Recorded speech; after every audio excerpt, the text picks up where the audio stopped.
Hi everyone, it's Mike from Niagara Accountability here, and we're at the Welland Courthouse to show our support for Cullen McDonald.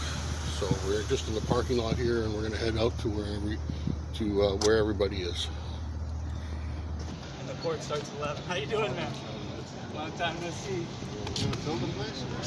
I know, man. Yeah, I heard she got a convoy. She got a bunch of business. Yeah, but she didn't wake up. Huh? So what's the bottom line?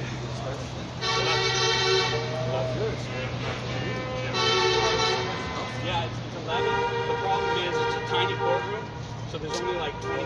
This is calling, that's it. Yeah, it'll be full. Anyway, it'll be, so then there will be a lot of people watching. Why? So, Oh, they can't do that. well, No, the courtroom only has 25 seats. Can't do that. Where are you going to go? The bottom is to fucking make them change the courtroom or something. Oh, they have to accommodate? It's possible. They have to accommodate. Live streaming? No, I'm just recording. I have a YouTube channel called Niagara Accountability. Okay. Yeah, I picked up, actually I saw Randy Hillier's short video on your story. Yep. Yep. And it turned me on. I was here actually for your last appearance, which didn't end up happening. Okay, yeah. So I was like standing around, like, what the hell's going on? Yeah. But yeah, I heard your story, and I wanted to come and show you some support and help spread your story around. Thank you, man. You're welcome. You're welcome. Appreciate that. This is something that's very important. One of the most corrupt police forces in the world, Welland. Welland? What happens? I wouldn't know. Charged criminally with common nuisance for attending 2 peaceful protests in Niagara and speaking. The Niagara Regional Police and the Crown put together a story that I organized these protests. When I didn't, I was a participant. Not that matters, anyways. But yeah, they used the bylaws, the provincial mandates for COVID, to anchor the criminal charge of common nuisance. And so instead of charging me for violating the provincial orders, they went straight to criminal. So I had 2 criminal trials. And here we are in the deal. How's it going, man? How are you? Peter Terrace. Peter, yes. How are you? Good. Nice to meet you. Good, thanks. Nice to meet you. I didn't recognize you at first, Peter. Yeah, I no problem, Mike. I didn't either. It's the sunglasses. So you're talking about your key. When does it start? 11. 11. Yeah. Right. So are they? What is the actual? Are they charging you because the street was shut down? Does it have something to do with that? Sorry for being late. How are you? It starts at 11. Nice to see you. I'm going to say hi too. I thought you were on camera or something. I didn't want to interrupt. Good to see you. Kind of hard, but we're just talking. Would I be able to, I'm sorry, I'm important. I have I'm his mom. I love this. Yeah. No, unfortunately, so this is an appeal, not a trial. So the time for submitting evidence is over. The trials have already occurred, so now we're just doing the appeals of the trials. No, you can still, no. Well, unfortunately, I'm telling you, I can't submit things, and especially not now. No. If you see what I see, you need. Believe me, I know there's a million ways to attack this, to look at it. I mean, you can go so many different ways. Good. I have to address it. What happened? I don't know what happened with it. I haven't heard nothing. So today they just decide if the appeals are cleared. Yeah. Right? So no, it's not like they can appeal. That's the piece I Unfortunately, I'm just telling you right now, and I don't want to be disrespectful or I just can't. I can't entertain any new evidence today. Not right now. It just can't happen. Right? So we're prepared to appeal very strong legal arguments based on the trial. We have to follow the steps. I really do. And I'd love to see it afterwards, But yeah, I got I'm gonna get a speaker, hey Colin. I'm gonna get a speaker. Apparently, people are bringing them, but a lot of people are. If there's a place to plug in here, I'm probably excited for you. Yeah, I never thought very good. Hugs. See ya. Thank you. See if I can plug in. I'll record the hugs just for future prosecution. Where's my hug? Yeah, that's a good one. That's a good one. You get the left on your side for that one. What time is it court? Starts at 11. Oh, okay. We're just gonna go in and see what it is. Yeah, you can do that. Yeah? It's gonna fill up very Do quickly. you know what room it is? It's courtroom 5 on the second floor, and there's only so many seats, so I think there's probably like 25, 30 seats. So Kick ass. thank you, appreciate it. Right. We're coming? Without a megaphone, what's at stake today? What's at stake? I mean, I feel confident. I feel confident that we're gonna, get a win here. What the Crown is attempting to set, the precedent the Crown is attempting to set, is, in my opinion, malicious. Escalating an alleged bylaw infraction that has to do with public safety to a criminal charge, a warrantless arrest, and a criminal charge. The Crown seeking 6 to 12 months in jail for peacefully protesting and speaking. I mean, that says it all, right? You can't understate how serious that is. It's just, it's wild. So could this be considered, according to what they found you guilty of, could we be all guilty of a crime here because we're assembling and we're choosing to oppose the government narrative? Right. Could that be could we be now guilty of the same crime you were convicted of? All the police and the Crown would have to do is make an alleged possibility of risk to the public. In my case, wherever there's a possibility of risk, then yes. What was the risk? The pandemic, the alleged pandemic, and crazy. But anyway, we're not getting into that. We're gonna get a win today, and things are gonna go our way. Awesome. Yeah. We have to have a win today Yeah. because Absolutely. it will set precedent here, Yeah. and we may lose everything. Yeah. I don't think so, man. I'm like I said, I feel confident. A lot's on the line, but it will be a big step for them to find me guilty and to do what the Crown wants. Are you self-representing? Yeah. Good Yeah. for you.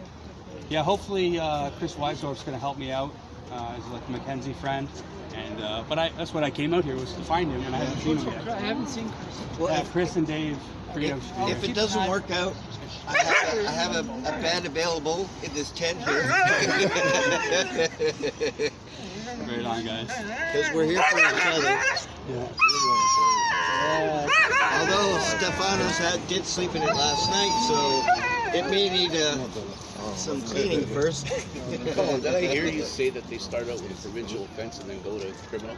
Yeah, that's what happened. Who agreed to shift jurisdiction? The Crown. So they just went ahead and done that, right? So Yeah. there's constitutional case law on that. They can't do that. This court doesn't have jurisdiction on that. Yep, 100%.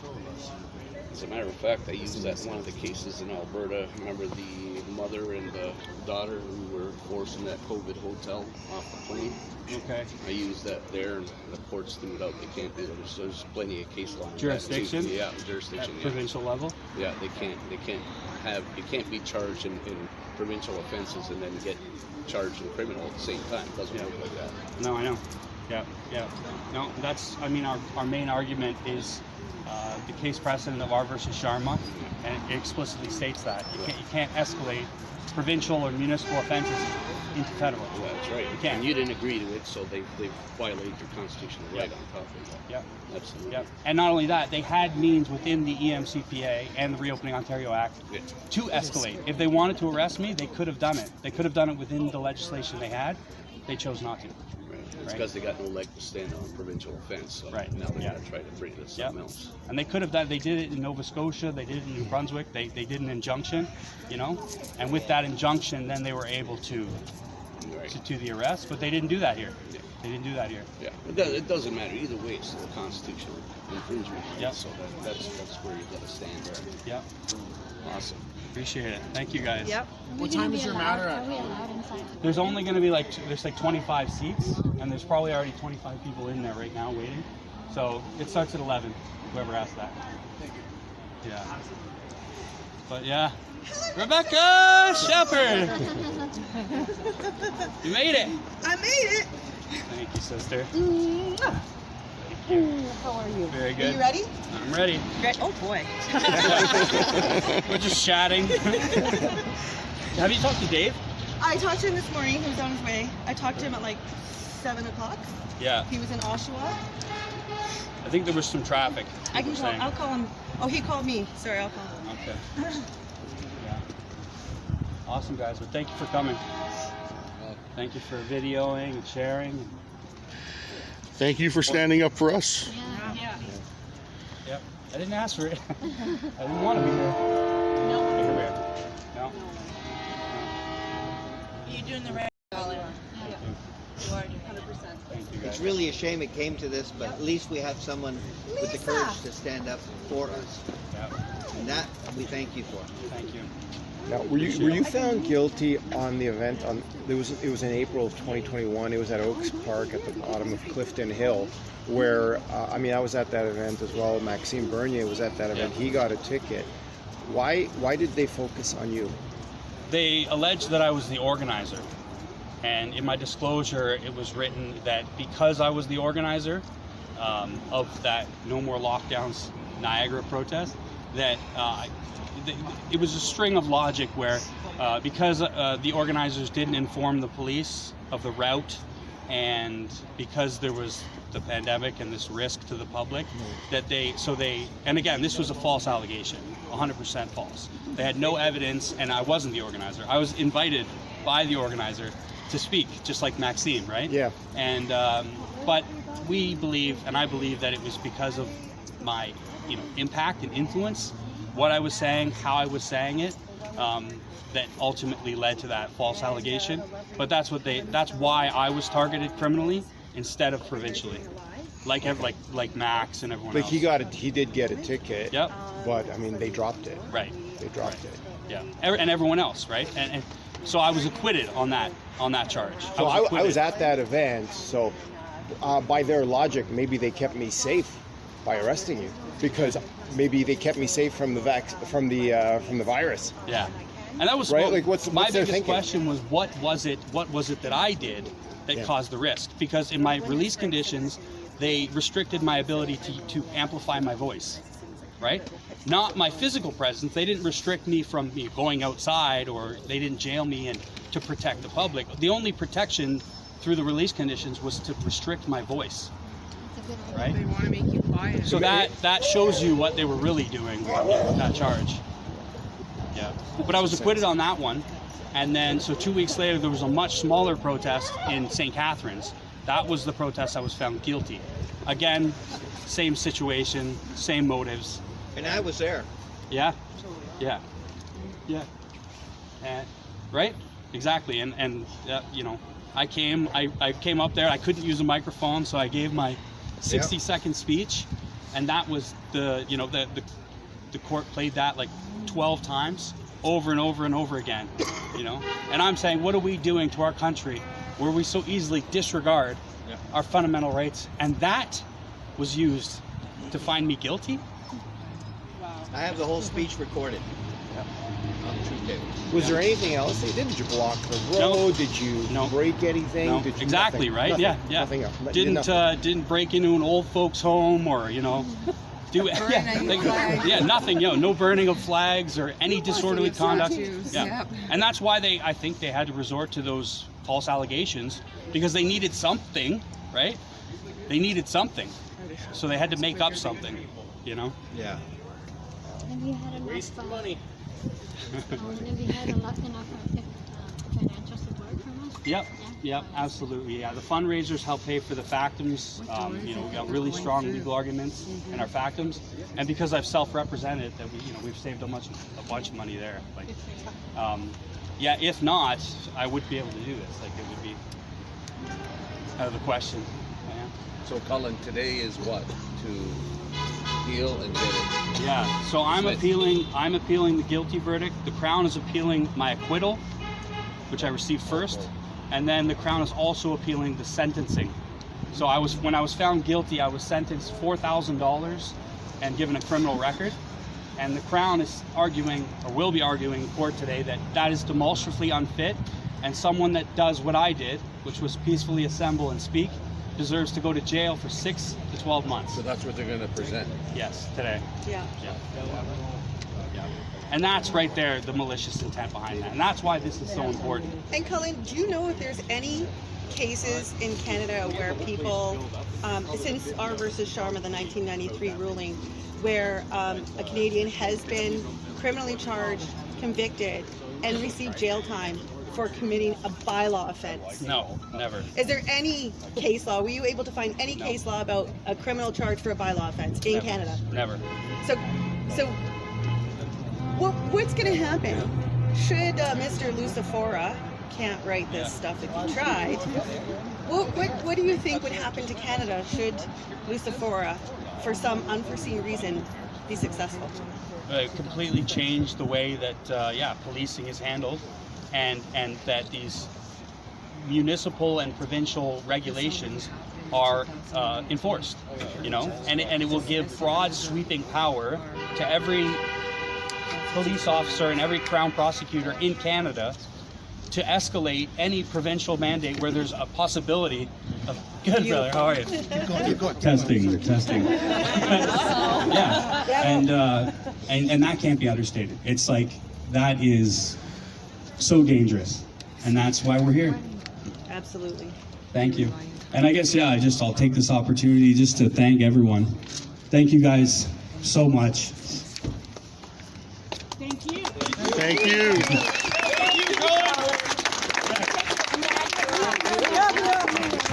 Thank you guys.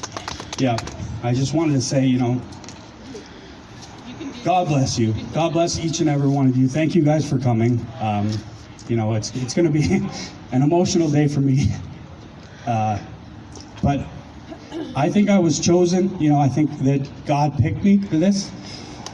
A lot of people maybe, for a number of reasons couldn't be here in this position, and I didn't want to be in this position, but here I am. And if that's what God wants for me, then I'm here. And thank you guys all for your prayers and support. Thank you guys for coming. That's really all I wanted to say is thank you. Thank you guys. Appreciate it. And we got this. Hashtag we got this. Maybe Kelly might want to say something. No. I know Kelly wants to say something. Of course she does. It's my little sister. She's a little short. Yeah, I don't know if anyone else wants... I gotta have conversations on the side here, but... Yeah. You can go talk. I'm sure I'll say something. It's okay. I'll just say that I'm very, very proud of him. No, I don't need to. Yeah, come on, take it.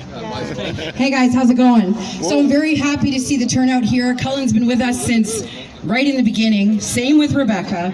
And today is very, very important. So I'm really, really happy to see everybody here. That's all I gotta say. I'm not really much for Mike these days. Who's next? There you go.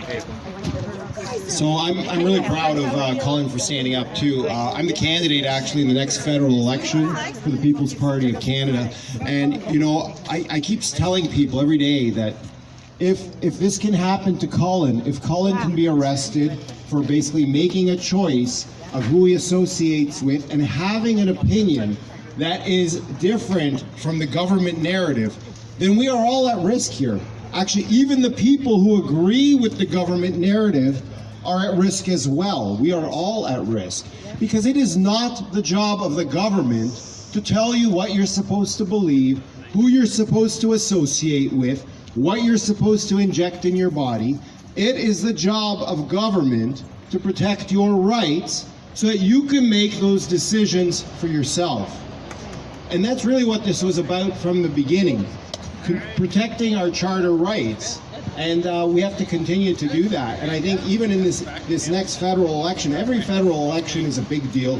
It's a chance to change the direction of the country. Many people have lost hope in our country. They've lost hope that our systems are all collapsing. We see our judiciary that is bought out by political interests. We see our healthcare industry bought out by big pharma interests. We see our military-industrial complex that is pushing all our politicians to promote war over peace. All this money that has been going to all these other places in the world, it takes away from all of us. Now, does that relate to Cullen? Absolutely, it relates to Cullen, because it is all related to our freedom. And when government does things to undermine our freedom, then it affects all of us. So that's all I wanted to say. Thank you. I know everyone has been thanked a million.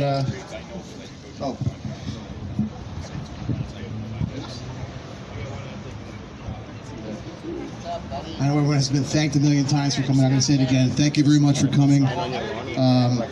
I think everyone here understands how important this case is.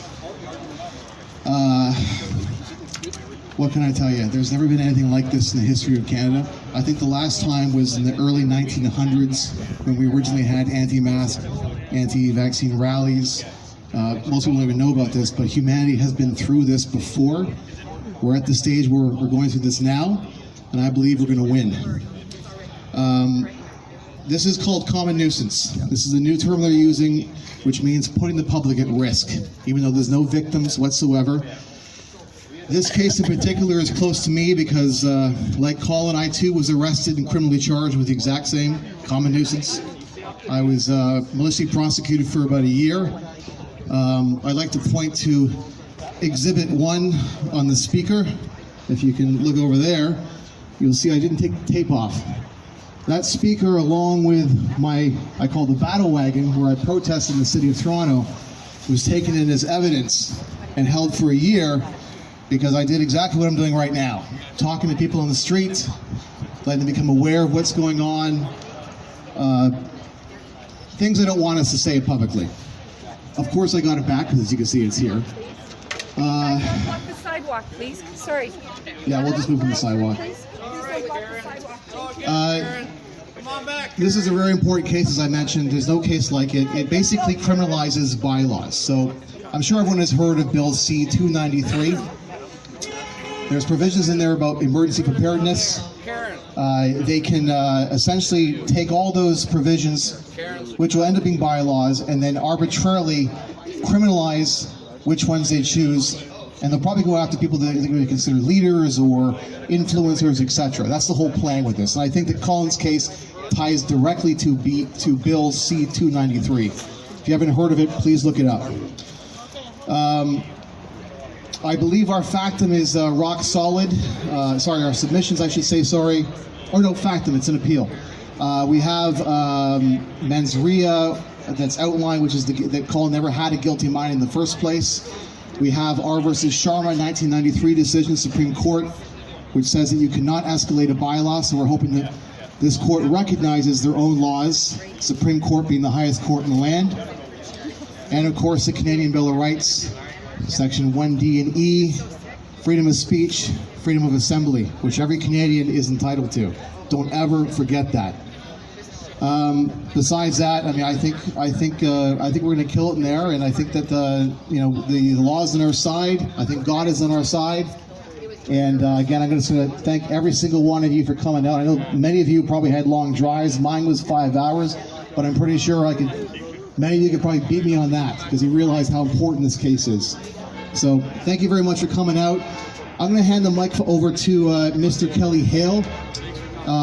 His situation, like Cullen's, was more in the restaurant industry, where he was shut down. One of the very few in this country that stood up against vax passports. Paid the price, sacrificed himself, of course. Restaurant closed, but he's here stronger than ever. And just like myself, believes we are going to win this battle. So Kelly, I'm going to hand it to you for a few minutes, if you don't mind. Put you on the spot. How's everybody doing today? Good. Cullen, you got this, brother. And when this whole pandemic started, I knew it was coming to this day today with Cullen here, not specifically him, but I knew what they were trying to do to us, and that's why I said no to all of it. Ironically enough, it was a health emergency, but it was the Liquor Board of Ontario that first came to talk to me about why I put a sign up on my business. Say no to vax passports, all welcome at Jack's. And I've stood by that the whole time. and I still stand by it. And we all know all the lies that have been perpetrated the past 3 or 4 years, and all the truth that has come out as a result of all those lies and what they've done to us. So I knew it was bigger than me and my business. So sacrificing my business and my livelihood, it was the only thing I could do to stand up to this tyranny, and still stand by it today. And like Cullen said, and like Dave said, God chooses people to take stands and do his work. And that's exactly what I did. And I'm grateful to that, and the glory goes to God in all of this, for all of us. So this is a spiritual battle. People need to realize that. And all of you being here today to support Cullen is amazing. And you know what? He does have this, and God is on our side, and specifically on Cullen's side today. And Mr. Dave Freedom, who just spoke, the work he has done for me throughout my cases over the past few years, and the work he's done for Cullen, is immeasurable. Rebecca Shepherd, you guys are amazing. And you guys have helped people see and wake people up in this country to what's really going on. And we can't stop this fight. We have to stand against it and continue to do so. And all you being here today shows that you are in full agreements with all of that. So thank you very much, and God bless all you guys. Hashtag we got this. We got this.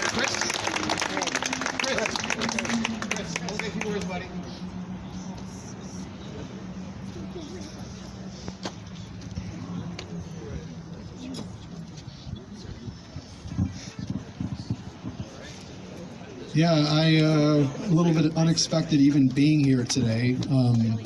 Dave kind of dragged me out here. He said if I could help.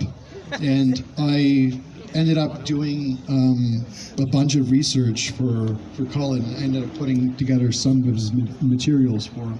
Sort of at the last minute. We don't know what will happen today. The materials themselves may not be accepted. I hope they are. Everything was done properly. It's just late. It should be admitted, given that he's a self-represented litigant. I'm not a lawyer, as everyone knows. I argued the Fernando appeal successfully, which struck testing as a condition under the Quarantine Act, using Section 14 of the Quarantine Act. This is it's federal law. It was in provincial court, so it won't automatically change the law, throughout Canada.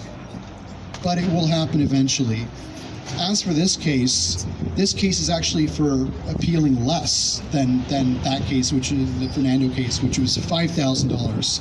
This is for $3,000, I think, plus another $1,000 for victim surcharge. Of course, no victim, no crime, as we know, but they don't see it that way. I am confident in the case, but I have no idea what will happen today. Anything can happen. Cullen would like me to represent him today and argue the case. We only get 30 minutes. Cullen, as you saw, he's on the line here. It's thankfully not prison time, but he knows how important this is for everyone here. He might get emotional during the oral presentation, so I've offered to argue it for him. I know all the cases. Just so you know, there's over 1,300 pages of authorities backing this challenge, 29 authorities in total. The reply factum, the written materials itself, if it's admitted, Cullen technically doesn't even have to speak, and I don't even have to speak, because it's all written. And generally, if this will go to even a higher court, this is Superior Court, it would be the Court of Appeal. In that case, he would need a real lawyer, because you're not allowed in the Court of Appeal unless you self-represent. It wouldn't be possible. Everything is done in writing, so the appeal would be based on the written material submitted. You don't want something being done on a transcript. So this is, and this, to be clear, this is an appeal. Some people are not quite sure. They're saying this is a verdict or something. The verdict is in. He was acquitted, and he was convicted. So he was acquitted before he was convicted. Two different proceedings. So one thing here is that 13 days prior to his conviction, he was acquitted. And that decision was ignored by the trial judge in this case. So that is one of the grounds of appeal, that the precedent set in the court itself, the same court, was not adhered to. Doesn't make any sense because there's strict criteria the Supreme Court came up with, and you'll hear that argument, as well as I'm sure if you've read up on this case, you've heard of something called Sharma, the Sharma principle. It just basically means that if there's a provincial offense that's regulatory, there's an offense regime that's regulatory, something called strict liability, that you can't bring in a hardcore criminal charge or even an arrest pursuant to the provincial regime, which is a ticketing regime. So if it's punishable by tickets, they can't come and arrest you, just arrest you to stop you from committing that offense, let alone charge you with something criminally. And so one of the positions that we've taken is that the Emergency Management and Civil Protection Act, the EMCPA, and the Reopening Ontario Act, the ROA, they've never contemplated, let alone authorized, the use of force. It's a critical point to be made. This is probably the most critical point, is that forget about the criminal charge. They weren't allowed to touch Cullen. They weren't even allowed to touch him. They could have brought an injunction. They could have kept ticketing him. That's regardless of what we think about the law, and we all agree it was all garbage.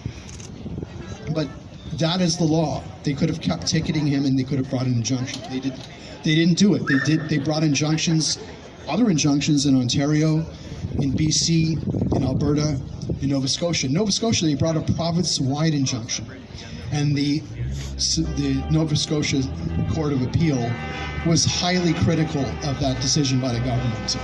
And this is something that you have to go through a process to get an injunction. You have to bring an application, do all sorts of work, go before a judge. I am recording it. And then after that, if they disobey it, bring a motion for contempt. And then you can start arresting people. There's a lot involved here. Here, police officers are just arresting people with no arrest powers. They have no arrest power under the EMCPA or ROA. So if they have no arrest powers, it's completely illegal, and the charge that follows is illegal. A lot of supporters for Cullen.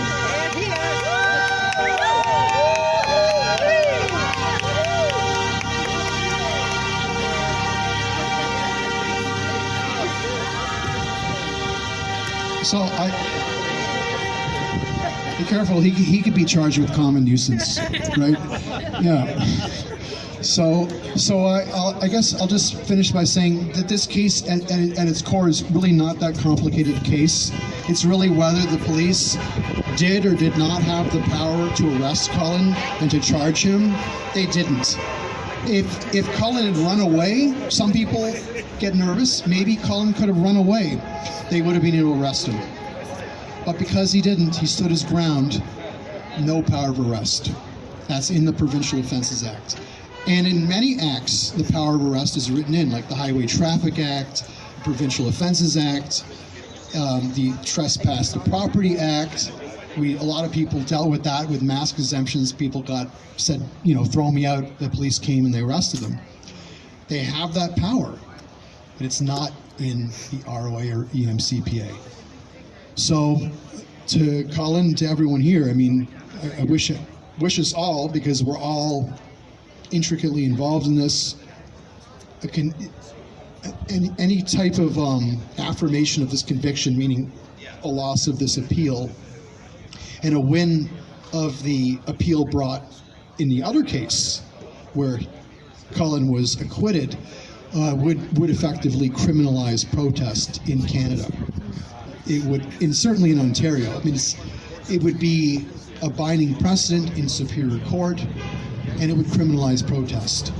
And what's most dangerous is even if they promise that they won't use it, it has a chilling effect, so that people will know, well, if I show up at this protest and I say something that's very unpopular, maybe I might be arrested. maybe I might be charged with a hardcore criminal offense. So it's intimidation, it's coercion, it's everything we've dealt with for the last 4.5 years. So this is a critical case. We must win it, and even if it somehow we don't win it today, I would say take it to the Court of Appeal. As I said, I can't have anything to do with that other than trying to find him a lawyer and submitting the materials for this case in the appeal as grounds for appeal. But we are definitely, we're hopeful, we're optimistic, but we don't know what will happen. Anything can happen today. So hopefully the right thing happens, we win. It'll be a win for us, it'll be a win for everyone in Ontario, and it'll be a win for everyone in Canada. Thank you very much. Thank you. Thank you. It's Chris Weisdorf. Chris Weisdorf. I'm not a lawyer, I'm not a paralegal, I'm not legally trained, I never went to law school, I'm not a licensed even in law society, didn't even attend one single law school class, but it is what it is. I'm fighting for my country. Thank you. Huge thank you to Chris Weisdorf. And guys, I want you to know, with his win, with the Quarantine Act, it had been argued a million times. But Chris did it right, and it was such a big win for everybody. So really looking forward to what's going to happen today. It is, I think it's about 20 to 11, so we're going to start getting ready to go inside. Okay, so we just got word that all the charges against Cullen have been dismissed. Everything's been thrown out. So there is still justice in Canada. Yes, there is. Yes, there, and it's going to keep coming. It will keep coming and keep coming. We finally got RCMP to open investigations across the board. Canadians, get up. It's time. It's time to put the authority over this country back in our hands. And the courts and the justice will prevail. Do not doubt it. Just be resilient and do not stop, no matter what you do. Thank you. Right on. Thank you very much.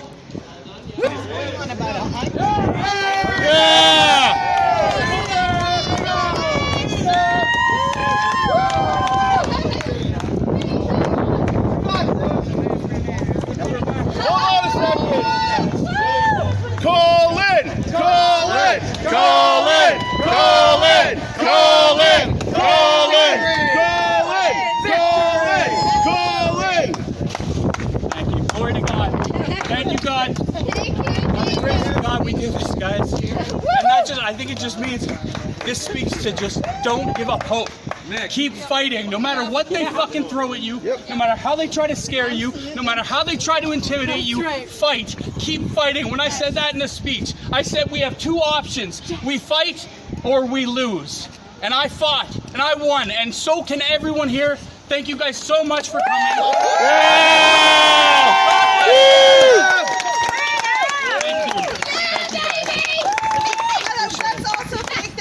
Thank that judge. Wow. You did it. You did it, brother. You need anything? We did it. You got special thanks. Are we having an after party? You're on the Day Freedom, guys. None of this would have been possible without his help, without his guidance, without his support. Rebecca and everyone else, guys. It takes a village, and we all helped. We all came together, and we won. This is our win. This was our versus freedom, and we won. We absolutely won. Thank you, Rebecca. Where's the after party? Where's the after party? Let's party. Let's party. Whose restaurant wants to get swamped? Are we at nuisance right now?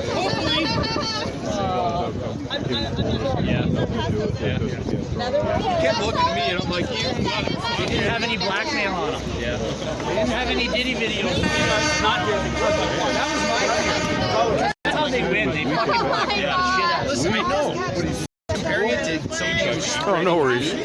as soon as he said that, the judge, I could see his eyes starting to widen. He's like, yeah, okay. I was like, oh, I think we got some. We're the best part. Yeah. We did it, baby. We did it. Yeah, that's so the key is Say, oh, I took my breath. the opposite. No, what it was Alicia,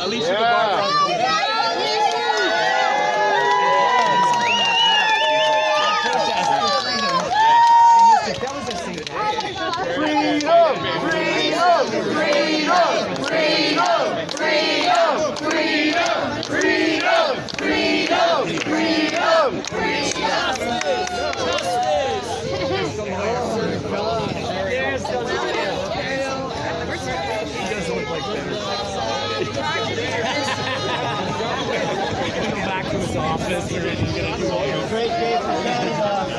This was a great day for Canada.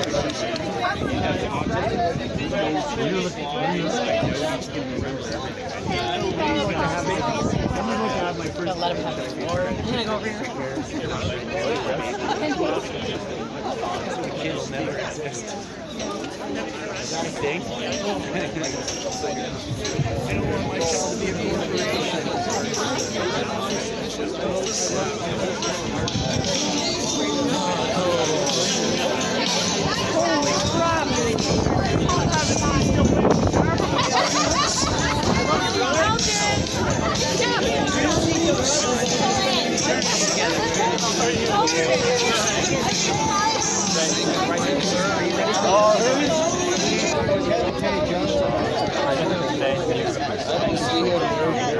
hopefully I'm done.